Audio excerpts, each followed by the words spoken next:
Yo, what's popping? So today we have more news in the way of Glister and Paris have mutually parted ways. So now Paris only have 5 people under contract, and they will have to sign someone else. Don't know who that is. I would expect someone with an NA visa or living in NA. So I don't know. I think Striker could still be available. I guess I don't know, could be someone from NA contenders. We'll see, but they could make a trade offer even if they wanted to. Who knows? But they do need to sign someone somewhere, and they only have one DPS currently. They could sign Naga back and let one play hit scan. I don't know. Just saying things. But Avala also went on to say that this has had nothing to do with Glister's competitiveness. They all agree that Glister has been performing exceptionally well throughout the tournament. I can understand how hard it has been for both sides to adjust to Western-centered team setting. Yeah, because Glister, obviously Korean,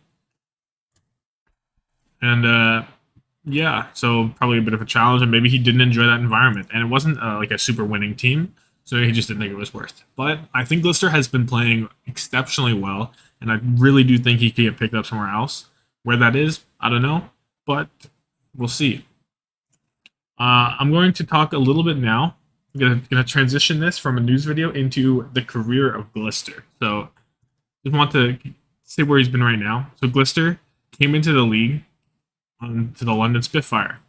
This London Spitfire roster in 2019, it was very large. It was very large. Let me try and get to the regular season.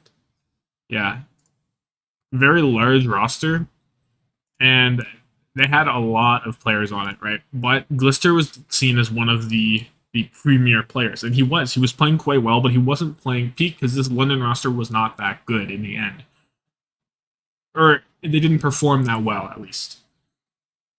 So now Glister moves on to the Shock, and he has high expectations. This is a good team, good coaching.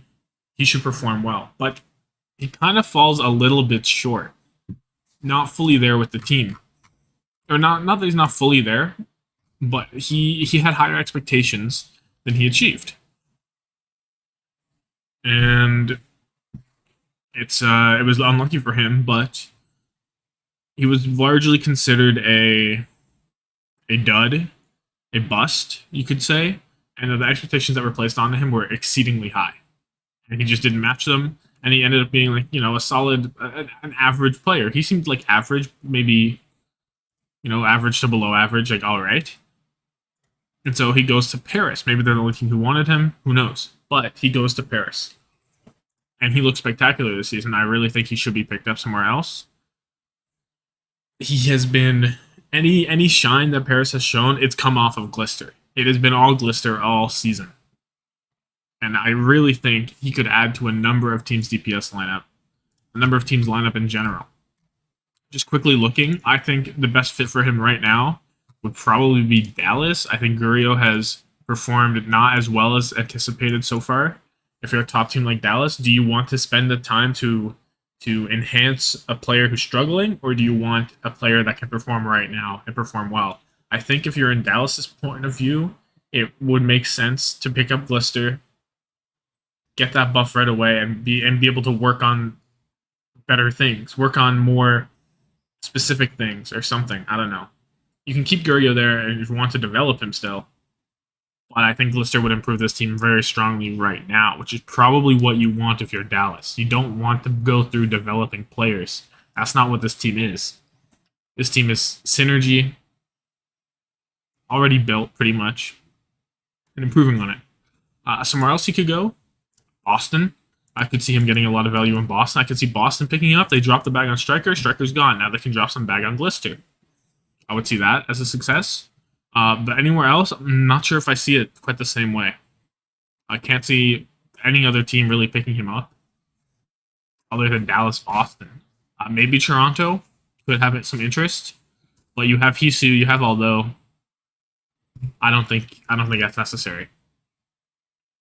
Going over to the East, who could pick him up? Probably, I think the Charge could do a good job. I think the Vela's been a little underwhelming. Probably would help out the Charge quite a bit. However, If I'm the Charge, I would rather spend money on improving on Rio, maybe. Not sure. You also have some like a Prida in your academy team that you could maybe would be easier to promote instead of bringing Glister. Not sure, but he could fit in there. Other than that, not sure if I see it. Uh, I don't see anywhere else. So if Glister isn't going to Dallas or Boston or Charge or maybe Toronto on an outliner, as an outlier, don't truly see it. But I could see the interest, the intrigue in having a dynamic player like Glister, or at least the potential of a dynamic player, even if he doesn't fully utilize it. But yeah, I don't know. That's probably gonna be it for this video. Just a little bit of a history on Glister, a little bit of his thoughts. I don't know too much about previous history before Owl. Not a huge contender follower. I'm gonna try and keep up with it better this season. But as far back as 2019 contenders, I'm not that guy. So yeah, have yourself a good one. Let me know how you think Paris are going to do without Glister. Let me know who you think they're going to pick up, and let me know if you think Glister is going to get signed anywhere else. So that's going to be it for me. Have a good one.